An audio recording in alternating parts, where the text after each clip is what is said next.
Hi, my name is Bill Wilson, and I'm here for the Edge and for the Downer. And we're here tonight at the Board of Education, actually at the Board of Education, the Building Committee meeting. Pinnacle 1 has just made a presentation, and also TBI has made a presentation. Hopefully we can get some interviews tonight from some folks. For one, I think they did a very good job, and I hope that the public is getting their questions answered. So you were happy with tonight's presentation then? Oh, absolutely, absolutely. But I think the TBI has proven they have had a paper trail on this for some time. Where that paper trail went to, perhaps is a question. But I'm glad to see that the proceedings were very professional. Thank you very much for you. What did you think of tonight's presentation? What did you saw of it? It was pretty mixed up. Everybody talks. They talk their own issues, and nothing's jiving too well. Nothing's jiving too well. What do you think about Tomasso waiting, it seems like a year, to finally get things going the way they should have? What do you think the problem is with that? Done immediately, not drag on and on. Thank you, Roy. How tonight's gone? That's all. It's been very informative. Thank you. How did you think tonight went overall? Scripted. Very scripted? It followed an agenda and it stayed with it. Do you think things need to change? Seriously change? Absolutely. I think the community will support the school we want, the school we put out for, with big changes made, and it starts at the top.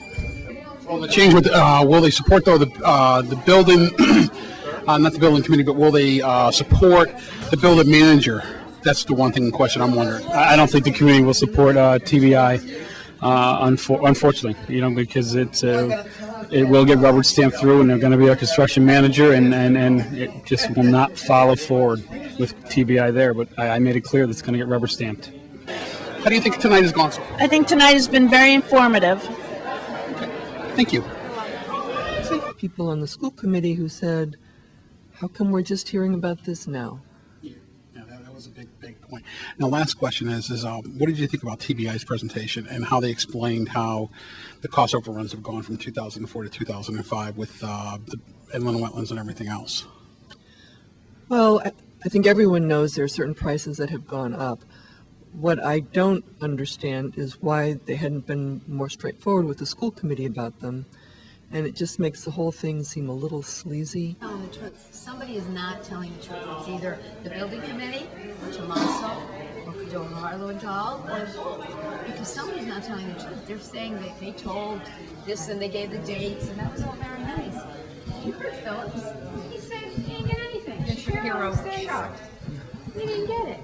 And they're saying they were at the meeting. The documents say that in the building committee, the architect and the construction company should agree on regular intervals to report. They never agreed on a process. All three of them were. Yeah, they didn't set up a protocol. They did not set up a protocol for reporting, and they should have. Right. So all three were to blame. My opinion. Absolutely. So what do we do now? Well, another question is the ones that have the experience, or should have the experience, both both the planner and a construction manager. Shouldn't they know that they should be reporting that, just as a matter of courtesy, just to keep them up to date? Well, you should ask that of the building chair, whether or not he was Even if it informed. wasn't in there. Even if, you may find out some things, because from tonight, what I learned was that TBI and DeCarlo and Dahl going to happen next, because my feeling is that maybe the future of this project isn't in an option 1, 2, or 3 like Pinnacle's suggesting. I'm concerned that maybe our best option is option number 4, and that means beginning the process from the start and picking the right site from the very beginning so that we can take our existing architectural drawings, re-engineer it for the right site. I still think it's the Long Lane site. And I don't know if that option is still possibly on the table or not. Maybe it's not. But let's go back to the drawing board and get what the taxpayers wanted. All the fields that we wanted, everything that we wanted to pay for. Let's be proud of it. To me, and then I'm like I said, they're going to build a school in wetlands, and they're saying, why did they come $15 million?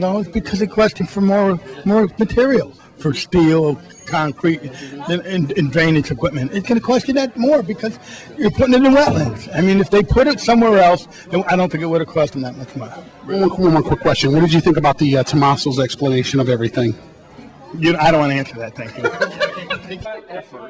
And it still appears to me to be, it's like the main goal is see if you can preserve, TBI on. Is that a Pinnacle one? I don't think they have any intention of getting rid of it. At least I don't think the mayor does. So do you think there's any way that they can bring this back before the public and have TBI still on the project? It looks to me, well, I don't think the public will vote for TBI in any way, shape, or form. And I think this has to go back to the public. We simply don't have the dollars.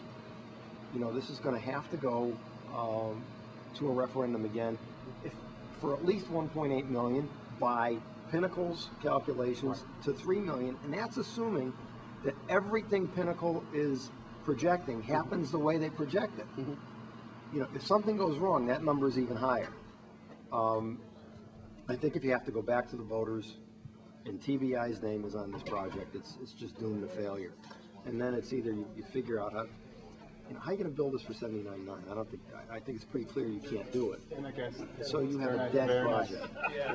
I wasn't here for the beginning, but I relate this sort of to my restaurant on a much smaller scale. If you come in and order a lobster roll that costs $12.99, and then I bring it to you, and when I bring you your check, it says $16.99, and I say, geez, I'm sorry, but we had a few cost overruns. The chef dropped the roll, or the price of mayonnaise went up. These things you don't get away with them. You don't get away with them. Thank you very much. Thank you. What do you think of tonight's Pinnacle One's presentation? I think he's a great salesman.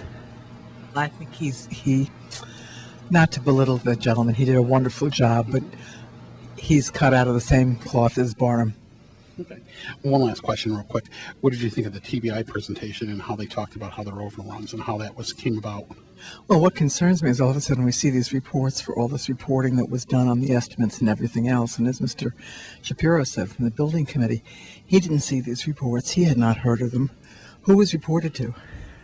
That's a question that I still have. Okay. Thank you very much, Corinne.